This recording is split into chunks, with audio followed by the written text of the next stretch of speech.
Hello friends, welcome back to my YouTube channel.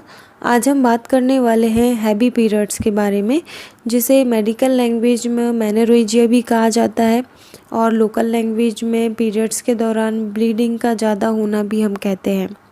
क्यों होता है मेनोरेजिया, क्यों होती है हैवी पीरियड्स और इसके कारण क्या होते हैं, क्यों ये महिलाओं में बार बार होता है, साथ ही इसके लक्षण जानेंगे, इसके ट्रीटमेंट के बारे में, इसके डायग्नोसिस के बारे में आज हम पूरी जानकारी लेंगे। तो चलिए स्टार्ट करते हैं। एक नॉर्मल महिला में पीरियड्स 21 से 35 दिन के अंतर में आ जाते हैं और इस दौरान जो ब्लीडिंग होती है वह 2 से 7 दिन तक होती है और इसमें शुरुआत के 2 दिन तो ब्लीडिंग थोड़ी ज़्यादा रहती है, फिर 2 दिन के बाद से 7वें दिन तक आते आते ब्लीडिंग बहुत कम हो जाती है और 7वें दिन तक ब्लीडिंग बिल्कुल ही स्टॉप हो जाती है। ये तो हुई नॉर्मल महिलाओं में, लेकिन जो हैवी पीरियड्स की कंडीशन होती है, हैवी ब्लीडिंग की कंडीशन होती है, यहाँ पर हैवी पीरियड्स के दौरान महिलाओं में इतनी ज़्यादा ब्लीडिंग होती है कि उन्हें हर घंटे पैड चेंज करने की ज़रूरत पड़ जाती है। 2 पैड लगाने की ज़रूरत पड़ती है। 7 दिन से ज़्यादा दिन के लिए यहाँ पर ब्लीडिंग रहती है और सातों दिन इनकी ब्लीडिंग इतनी ज़्यादा होती है कि उन्हें रेगुलर डबल पैड या हर घंटे पैड 2 घंटे के अंतर में पैड चेंज करने की ज़रूरत पड़ जाती है। नॉर्मल महिला में जहाँ 30 से 40 ml तक ब्लड लॉस होता है, यहाँ पर हैवी पीरियड्स में 80 ml से ज़्यादा पीरियड्स के दौरान यहाँ पर ब्लीडिंग लॉस हो जाती है, जिससे उन्हें बहुत से लक्षण समझ में आते हैं, जैसे चक्कर आना, कमज़ोरी लगना, थकान महसूस होना, थोड़ा सा कोई काम करने लेने पर थकान महसूस होने लगना, चक्कर आने लगना, आँखों के सामने अंधेरा छा जाना और भूख न लगना, ऐसे कई लक्षण यहाँ पर देखने मिलने लगते हैं। अब हम जानेंगे किन कारणों से आपको हैवी पीरियड्स आते हैं। तो इसके कई कारण होते हैं, एक एक कर इनको हम समझेंगे। सबसे पहला कारण और मेन कारण होता है हार्मोनल इम्बैलेंस हो जाना। हमारे जो मेंस्ट्रुअल साइकिल होते हैं वो 4 हार्मोन्स पे डिपेंड होते हैं। फर्स्ट होता है अपना ईस्ट्रोजन, सेकेंड होता है progesterone, third serum LH, serum FSH. ये 4 हार्मोन्स होते हैं जो हमारे मेंस्ट्रुअल साइकिल को रेगुलेट करते हैं। अगर ये चारों हार्मोन्स हमारे शरीर में बैलेंस है तो हमारे पीरियड्स भी बैलेंस होते हैं और पीरियड्स के दौरान जो ब्लीडिंग होती है वो भी नॉर्मल रहती है। लेकिन अगर इन हार्मोन्स में कोई भी गड़बड़ी हो जाती है, ज़्यादा या कम हो जाते हैं, तो हमारे पीरियड्स भी इरेगुलर हो जाते हैं। हार्मोनल इम्बैलेंस कई कारणों से हो सकते हैं, जैसे कभी स्ट्रेस की वजह से भी हो जाता है, कहीं कभी मोटापा ज़्यादा हो जाता है, ओबेसिटी आ जाती है, तो इससे भी हमारे हार्मोन्स इम्बैलेंस हो जाते हैं। पीसीओडी, पीसीओएस की कंडीशन पे भी ये होता है, पॉलीसिस्टिक ओवेरियन डिसीज़, जिसमें हमारी ओवरीज में सिस्ट बनने लगती हैं, जिससे हार्मोनल इम्बैलेंस हो जाता है। सेकेंड कारण होता है एक्टोपिक प्रेगनेंसी हो जाने से, जिसमें फर्टिलाइज एग होता है वो यूट्रस के बाहर फैलोपियन ट्यूब्स में बढ़ने लगता है। मतलब जो बच्चा है वो बच्चेदानी में ना होके बाहर ट्यूब्स में बढ़ने लगता है, जिसे हम एक्टोपिक प्रेगनेंसी कहते हैं। इसमें भी आपको ब्लीडिंग हो सकती है और हैवी ब्लीडिंग भी हो सकती है।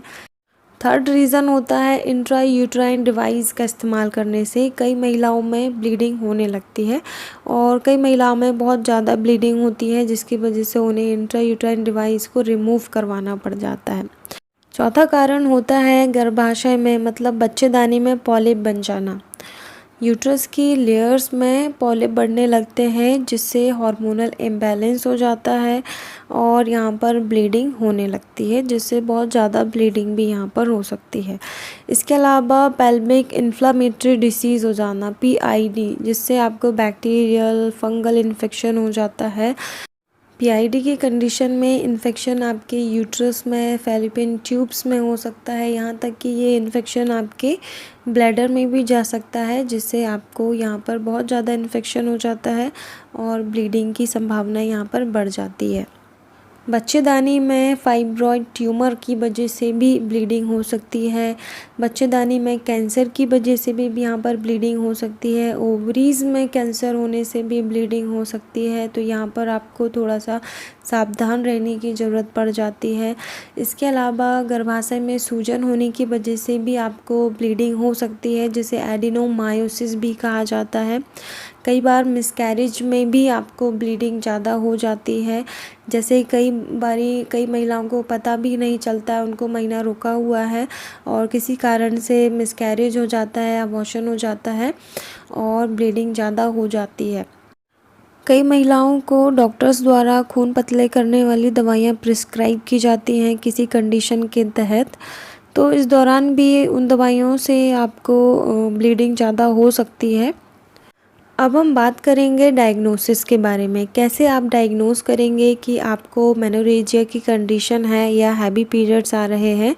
तो इसमें आपको अगर पीरियड्स के दौरान 7 दिन से ज़्यादा दिन के लिए ब्लीडिंग होती है तो एक साइन ये हो जाता है, और सातों दिन आपके पीरियड्स एक से चलते ही रहते हैं और हैवी रहते हैं, ज़्यादा ब्लीडिंग होती है और आपको हर घंटे या हर 2 घंटे में पैड चेंज करने की ज़रूरत पड़ रही है, या आपको डबल पैड इस्तेमाल करने की ज़रूरत पड़ रही है, तो यहाँ पर आपको मेनोरेजिया की कंडीशन हो सकती है।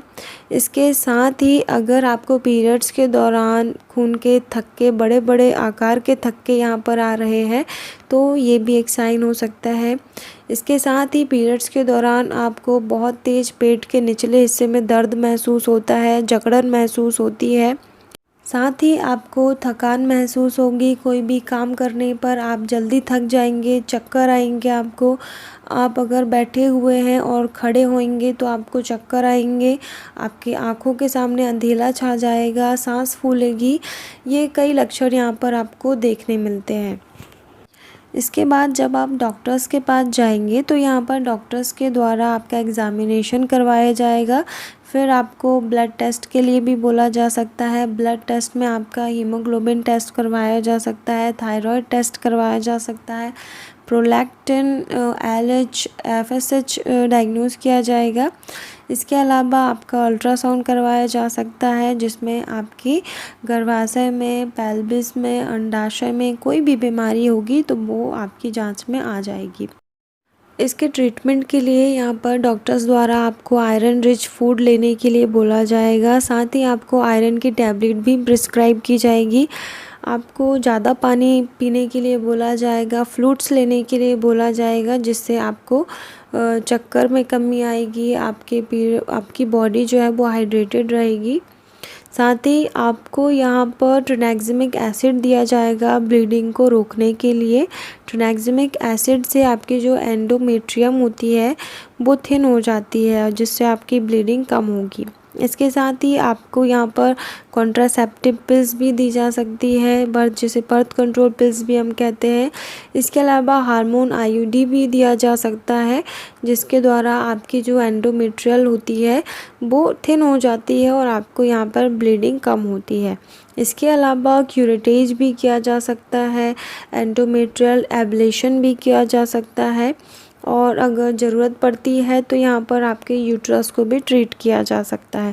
तो यहाँ पर आपके ऑप्शंस बहुत सारे होते हैं ट्रीटमेंट के लिए। कुछ मेडिसिन्स के द्वारा, हार्मोनल्स मेडिसिन्स दी जाती हैं, जिसके द्वारा आपको ट्रीट किया जाता है। अगर आप टैबलेट से ठीक हो जाते हैं, ड्रग्स के द्वारा ठीक होते हैं तो ड्रग्स के द्वारा किया जाता है, नहीं तो फिर ऑपरेट किया जाता है। इसके कॉम्प्लिकेशंस की बात करें तो यहाँ पर हैवी ब्लीडिंग होने की वजह से आपको एनीमिया हो सकता है, क्योंकि ज़्यादा ब्लीडिंग होने से आपकी रेड ब्लड सेल्स में कमी आ जाती है, जिससे आपकी हीमोग्लोबिन की मात्रा कम हो जाती है और आप एनीमिया की कंडीशन में जा सकते हैं। इसके अलावा आपकी जो स्किन होती है वो रूखी हो जाती है और आपकी आँखों के नीचे जो है वो ब्लैक आपके निशान आ जाते हैं, आँखें सूखने लगती हैं और आपको बहुत ज़्यादा कमज़ोरी महसूस यहाँ पर होगी। आपकी जो इम्यूनिटी होगी वो कम हो जाएगी, जिससे आपकी और भी बीमारियाँ यहाँ पर आपको इन्फेक्टेड कर सकती है। सो फ्रेंड्स, ये थी थोड़ी सी जानकारी आपके हैवी पीरियड्स के बारे में। अगर आपको मेरा वीडियो पसंद आया हो तो प्लीज़ लाइक, शेयर, सब्सक्राइब ज़रूर करें। Thank you so much for watching my video.